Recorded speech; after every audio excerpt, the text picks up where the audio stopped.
అపోస్తలుడైన పౌలు కొరింథీయులకు రాసిన మొదటి పత్రిక 9వ అధ్యాయము 3వ వచనం నుండి 9వ అధ్యాయము 12వ వచనం వరకు నన్ను విమర్శించు వారికి నేను చెప్పు సమాధానం ఇదే. తినుటకును త్రాగుటకును మాకు అధికారము లేదా? తక్కిన అపోస్తలుల వలెను ప్రభువు యొక్క సహోదరుల వలెను కేఫా వలెను విశ్వాసురాలైన భార్యను వెంటబెట్టుకుని తిరుగుటకు మాకు అధికారం లేదా? మరియు పనిచేయకుండుటకును నేనును బర్నబాయు మాత్రమే అధికారం లేని వారమా? ఎవడైనను తన సొంత ఖర్చు పెట్టుకుని దండులో కొలువు చేయున ద్రాక్ష తోట వేసి దాని ఫలము తినని వాడెవడు? మందను కాచి మంద పాలు త్రాగని వాడెవడు? ఈ మాటలు లోకాచారమును బట్టి చెప్పుచున్నానా? ధర్మశాస్త్రము కూడా వీటిని చెప్పుచున్నది కదా. కళ్ళము త్రొక్కుచున్న ఎద్దు మూతికి చిక్కము పెట్టవద్దు అని మోషే ధర్మశాస్త్రములో వ్రాయబడి ఉన్నది. దేవుడు ఎడ్ల కొరకు విచారించుచున్నాడా? కేవలము మన కొరకు దీనిని చెప్పుచున్నాడా? అవును, మన కొరకే కదా. ఈ మాట వ్రాయబడిను. ఏలయనగా దున్నువాడు ఆశతో దున్నవలెను,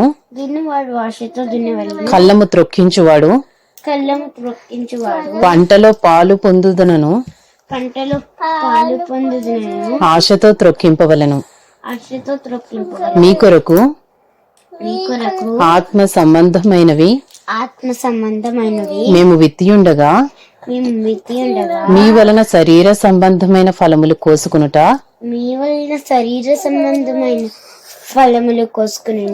గొప్ప కార్యమా? ఇతరులకు మీ పైని ఈ అధికారంలో పాలు కలిగిన ఎడల మాకు ఎక్కువ కలదు కదా. అయితే మేము ఈ అధికారమును వినియోగించుకొనలేదు.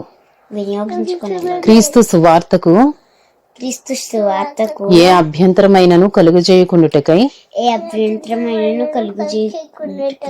అన్నిటినీ సహించుచున్నాము. కొరింథీయులకు రాసిన మొదటి పత్రిక 9వ అధ్యాయము 13వ వచనం నుండి 9వ అధ్యాయము 22వ వచనము వరకు ఆలయ కృత్యములు జరిగించువారు ఆలయము వలన జీవనము చేయుచున్నారనియు బలిపీఠమునొద్ద కనిపెట్టుకుని ఉండువారు బలిపీఠముతో పాలివారై ఉన్నారనియో మీరెరుగరా? అలాగున సువార్త ప్రచురించువారు సువార్త వలన జరిగింపవలెనని ప్రభువు నియమించి ఉన్నాడు. నేనైతే వీటిలో దేనినైనను వినియోగించుకొనలేదు. మీరు నా ఎడల ఈలాగున జరుపవలెనని ఈ సంగతులు వ్రాయను లేదు. ఎవడైనను నా అతిశయమును నిరర్ధకము చేయుట కంటే నాకు మరణమే మేలు. నేను సువార్తను ప్రకటించుచున్నను, నేను సువార్తను ప్రకటించుచున్నాను. నాకు అతిశయ కారణము లేదు. అతిశయ కారణము సువార్తను ప్రకటింపవలసిన భారము సువార్తను ప్రకటింపవలసిన భారము నా మీద మోపబడి ఉన్నది. నా మీద మోపబడి ఉన్నది. అయ్యో, అయ్యో, నేను సువార్త ప్రకటింపకపోయిన ఎడల మునిగిపోదును. నాకు శ్రమ. నాకు శ్రమ. ఇది నేను ఇష్టపడి చేసిన ఎడల నేను ఇది ఇష్టపడి చేసిన ఎడల నాకు జీతము దొరుకును. నాకు జీతము దొరుకును. ఇష్టపడకపోయినను ఇష్టపడకపోయిన గృహ నిర్వాహకత్వము గృహ నిర్వాహకము నాకు అప్పగింపబడెను. నాకు అప్పగింపబడేది. అట్లయితే నాకు జీతమేమి? అట్లయితే నాకు జీతమే. నేను సువార్తను ప్రకటించినప్పుడు నేను సువార్తను ప్రకటించిన సువార్త యందు నాకున్న సువార్త యందు నాకున్న అధికారమును అధికారమును పూర్ణముగా వినియోగపరచుకొనకుండా పూర్ణముగా వినియోగపరచుకొనక సువార్తను ఉచితముగా ప్రకటించుటయే నా జీతము. ప్రకటించుటే నా జీతము. నేను అందరి విషయము నీ అందరి విషయము స్వతంత్రుడనై ఉన్నను.